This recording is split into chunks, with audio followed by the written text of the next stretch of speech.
Welcome to another show. Today we're going to look at another top 10 versions of A Christmas Carol as voted on by you, my YouTube audience. Last year I did a show called Top 10 Versions of A Christmas Carol. And in the comments section, many of you felt that there were many adaptations of A Christmas Carol that you felt should have been on the list. So this year, I'm going to look at those adaptations that you recommended last year, which were not on that list. If your favorite version of A Christmas Carol isn't on this list, it might have been on last year's list. So check that list out. It's in the comments section below. And now let's get on with this show, another top 10 versions of A Christmas Carol. Mr. Scrooge, can I put some more wood on the fire? No. You're burning wood like it grows on trees. The number 10 adaptation on our list is Rich Little's Christmas Carol. What are you doing, jumping up and down like that? Are you loaded? You're supposed to be working. Good heavens, man, you're in worse shape than I am. This was broadcast in Canada as A Christmas Carol, and it's a TV special that premiered on CBC television in December 1978, and in the United States at home box office on December 16, 1979. It was produced by the Canadian Broadcasting Corporation in 1978 and starred Rich Little in a one-man performance with impersonations of his characters playing the parts in Charles Dickens' famous novella. Little played the following celebrities: W.C. Fields, Paul Lynde, Johnny Carson, Laurel and Hardy, Richard Nixon, Humphrey Bogart, Groucho Marx, James Stewart, Peter Falk, Gene Stapleton, Truman Capote, Peter Sellers, James Mason, and Jack Benny. The show was shot on videotape and included a laugh track, and I must say it's kind of weak when you get right down to it, which is why it's at the bottom of our list. But it was mentioned by one of you in last year's show in the comments section, so it's included here. Hi, my name is Faith Moore. I'm the author of the upcoming novel Christmas Carol. It's a modern retelling of Charles Dickens's A Christmas Carol, in which the main character, the Scrooge character, has been reimagined as a workaholic mom named Carol. The next adaptation on our list is Christmas Carol. Now this is an audiobook. Carol Charles does not have time for ghosts. It's Christmas Eve and she's at the office. Sure, her kids thought she'd be making cookies with them back at home. This is important. This is what it means to have it all. Then a familiar cough from the adjacent room jolts her out of her work. It can't be possible. Marley is dead. She has been for years. With Marley's death, Carol is now running their law firm by herself. But she still strives to live by her best friend and law partner's creed. The job makes the money, and the money buys the things that make your family happy. Working all the time is a sacrifice Carol has made. There's no movie adaptation of this interesting take on A Christmas Carol, but perhaps there will be and should be someday. Look here. The folks down the road gave us a few eggs. Isn't that nice? The next adaptation on our list is Miss Scrooge. But he left us owing more money than we could find, except from selling the house that Grandma left us. Now, Miss Scrooge is a 1997 American made-for-television Christmas fantasy drama film starring Cicely Tyson and Katherine Hellman, and is an adaptation of Charles Dickens' novella. The film changes the roles of Ebenezer Scrooge and Jacob Marley into female counterparts. The film is also notable for mentioning that Tiny Tim is dying of a slow-growing congenital tumor instead of an unnamed condition. The film's setting is changed from London to Providence, Rhode Island. It originally aired on USA Network on December 10, 1997. According to Screen Rant, Miss Scrooge was by far the worst adaptation of Christmas Carol when taking audience rankings for IMDb.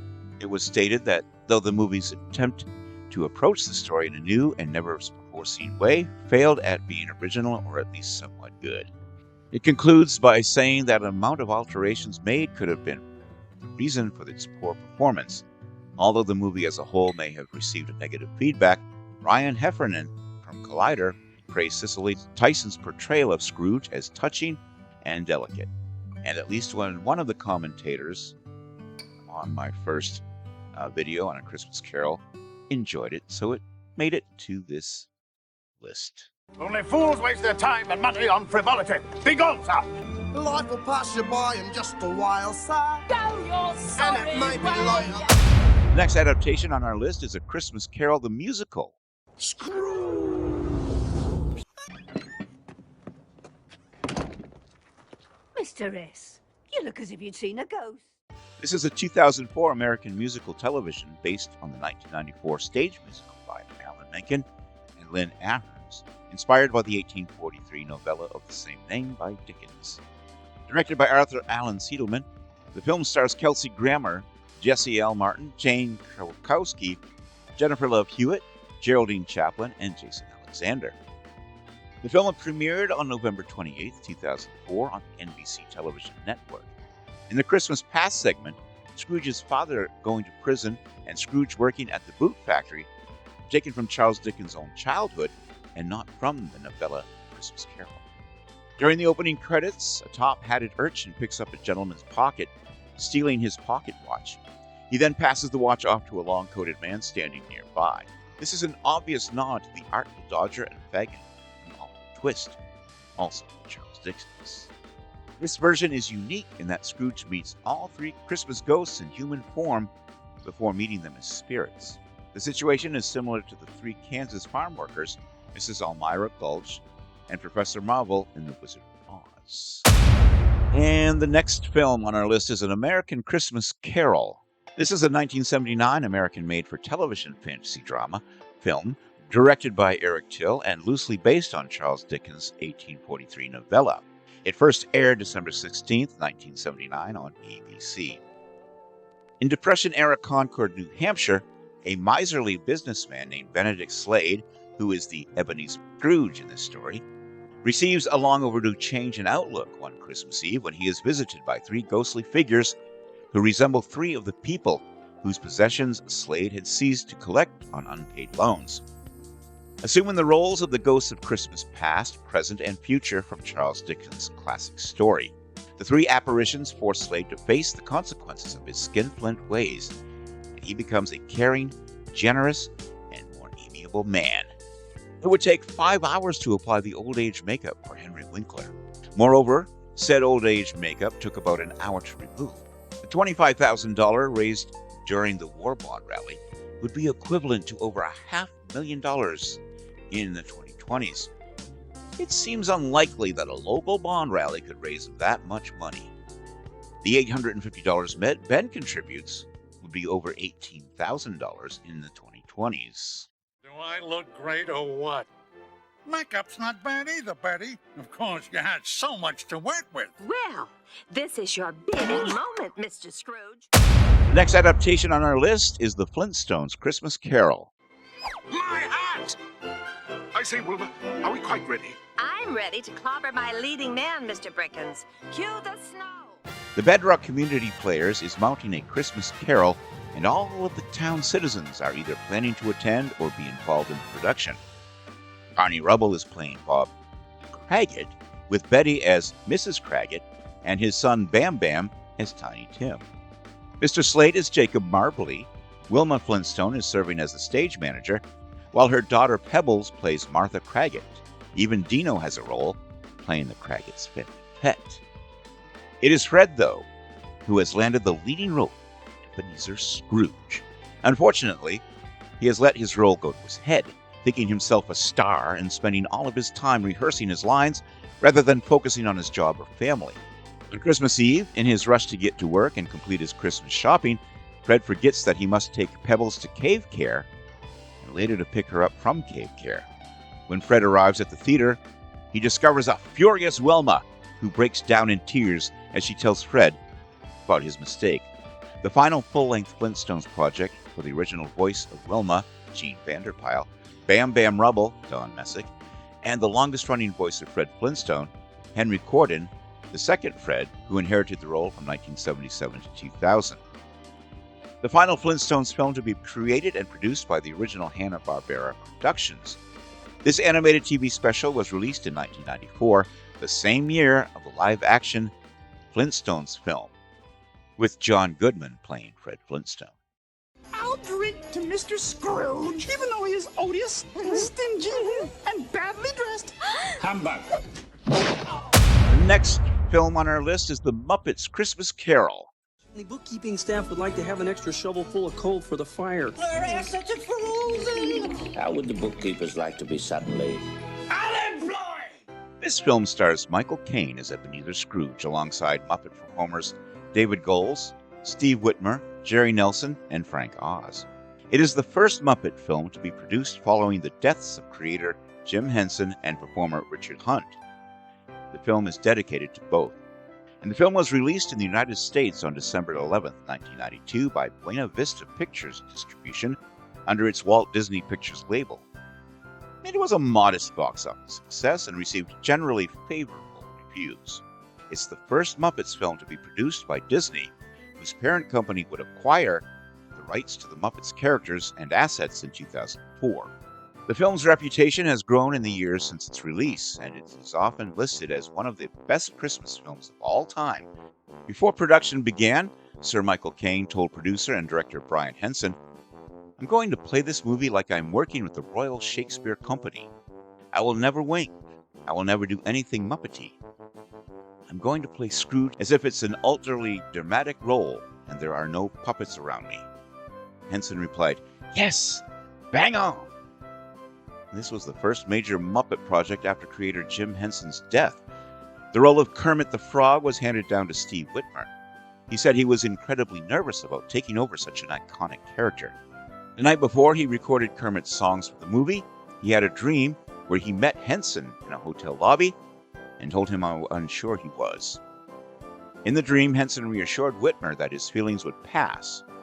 After waking up, Whitmer was confident and able to do the part.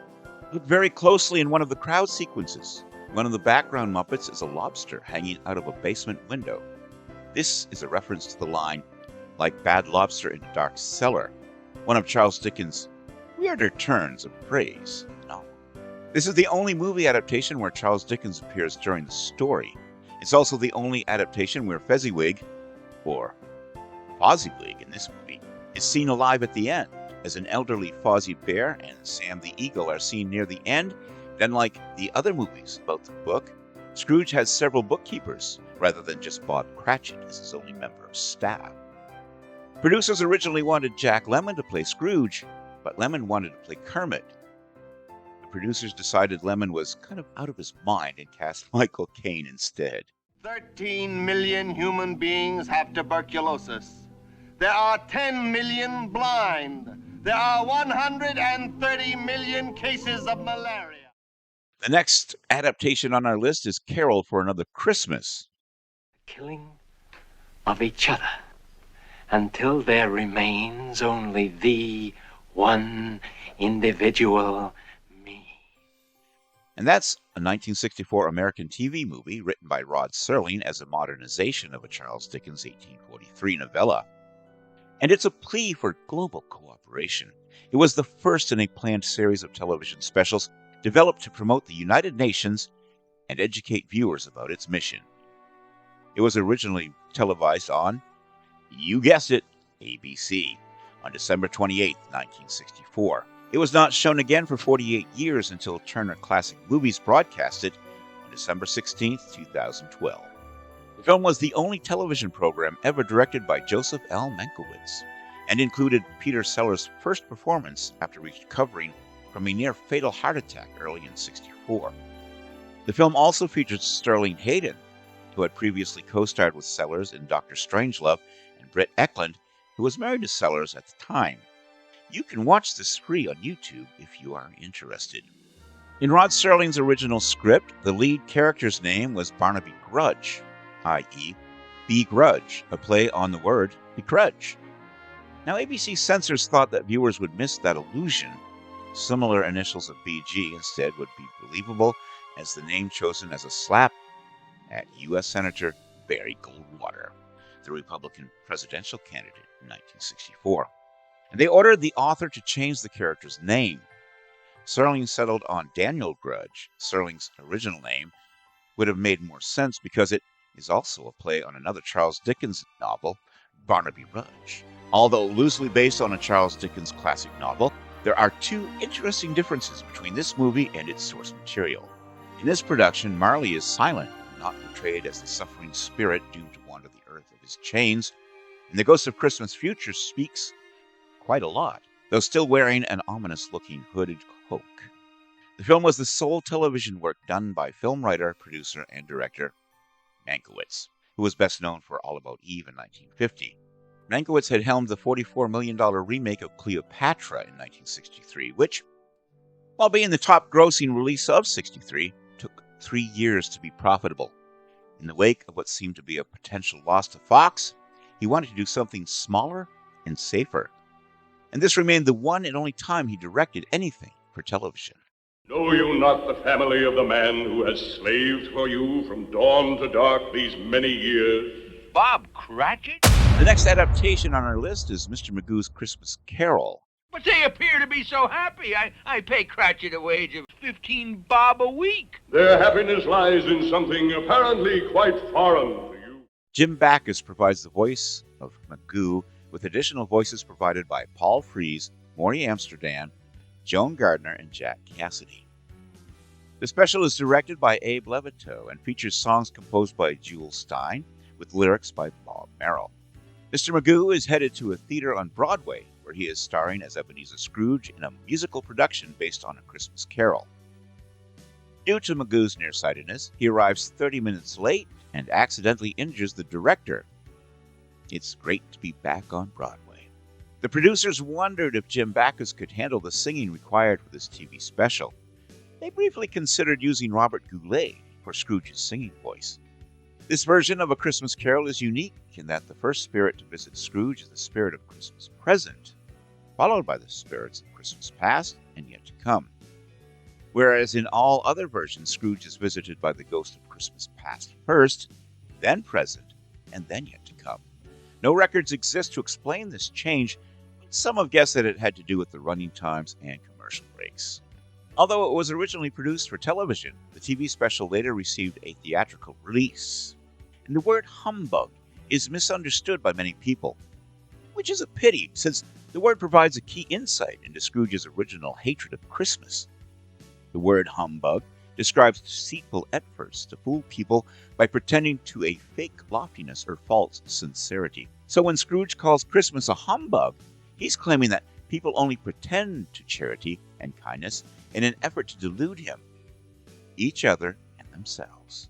In Scrooge's eyes, he is the one man honest enough to admit that no one really cares about anyone else. So for him, every wish to him for a Merry Christmas is one more deceitful effort to fool him and take advantage of him. This is a man who has turned a true prophet because he honestly believes everyone else will someday betray or abandon him the moment he trusts them. This is the first animated TV special produced for Christmas, beating out Rudolph the Red-Nosed Reindeer in 1964 and A Charlie Brown Christmas in 1965. This TV special is the first animated adaptation of Charles Dickens' classic novel. That's Father Christmas. A plague and Father Christmas. And the number one version on our list is the 1970 musical Scrooge. Please, I beg you, I will repent. You don't believe in me, do you? No, I don't. The film was a follow-up to another Dickens musical adaptation, 1968's award-winning Oliver. Both films were shot by Oswald Morris, and many of the sets at Shepperton Studios were reused for Scrooge. The posters for Scrooge included the tagline, "What the Dickens have they done to Scrooge?" designed to head off any criticism of an all-singing, all-dancing old skinflint. Benny would win the Golden Globe Award for Best Actor in a Motion Picture, Musical, or Comedy in 1971, and the film received 4 Academy Award nominations, including Best Original Song for Thank You Very Much.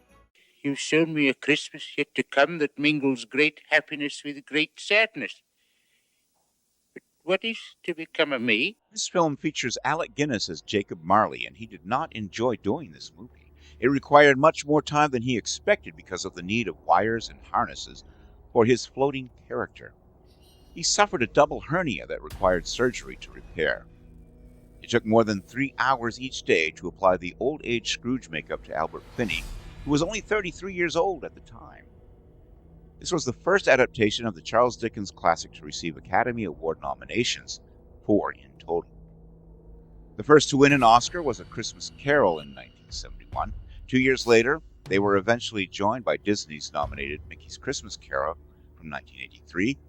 Alec Guinness and Albert Finney appeared together in this film. Guinness later appeared in Star Wars Episode 4 A New Hope in 1977, and Finney appeared in Big Fish in 2003.